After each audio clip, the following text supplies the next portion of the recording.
Welcome to Biz Wire. I'm Joseph Nordstrom in Beijing. Last Friday was Lanterns Day in China, which marks the end of the Spring Festival holiday period.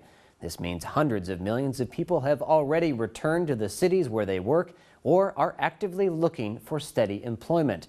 For the 7 million or so about to graduate later this spring, this is an active time to line up their first job or a promising internship. While the number of college graduates has exploded in the past decade, China's economy is not yet able to accommodate a more educated workforce who expects a lot more in return for their labor. It's widely believed that unemployment and underemployment among the young and educated is much higher than reported. The official urban unemployment rate has stayed suspiciously consistent over many years at around 4.1%. Anecdotal reports, however, say that the job market outside factory and construction work is a tough place to be. 2012 marked a demographic turning point in China. That's when the country's workforce started to shrink.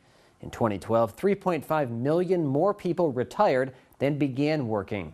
Last year, the drop-off was less at about 2.5 million, but is forecast to rise dramatically over the next 2 decades as the population boom prior to the one-child policy begins to retire.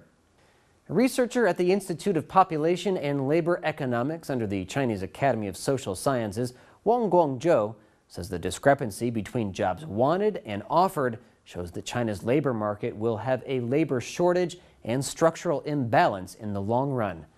While there are currently too many seekers of white-collar office jobs, there is a shortage of labor to work in the nation's factories and to help build the country's many construction projects. The shortage of people willing to work in factory or construction settings has pushed up wages over 15% per year for over a decade. It's actually gotten to the point where many blue-collar jobs pay more than office work as the country struggles to adapt quickly enough to changes in education, demographics, and expectations. The researcher Wang says the country's education system has failed to adjust accordingly with the demographic changes. He says students trained in colleges cannot meet the demands of the market, and it is hard for them to find jobs they like. Wang says it will take time for China to upgrade its economy and reform the educational system to relieve labor shortages. Taken at face value, China's most recent jobs report presents a healthy picture of growing employment. The government says a record high 13.1 million new urban jobs were created, and despite slowing growth in GDP, headline unemployment remained remarkably low at 4.1%. This led government spokesman Li Zhong to assert that the Chinese economy is, quote, more and more capable of creating jobs. Not everyone remains so optimistic.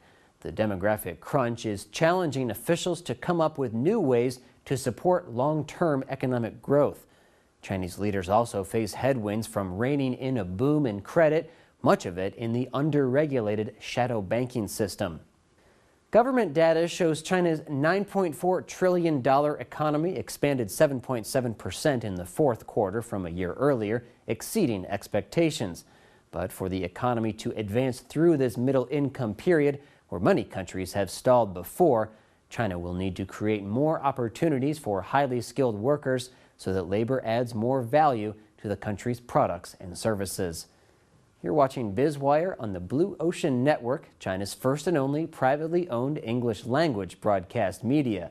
Our full episode can be seen on our website, BONTV/biz-wire. Let's turn now for a quick look at a few stories that are buzzing through the markets.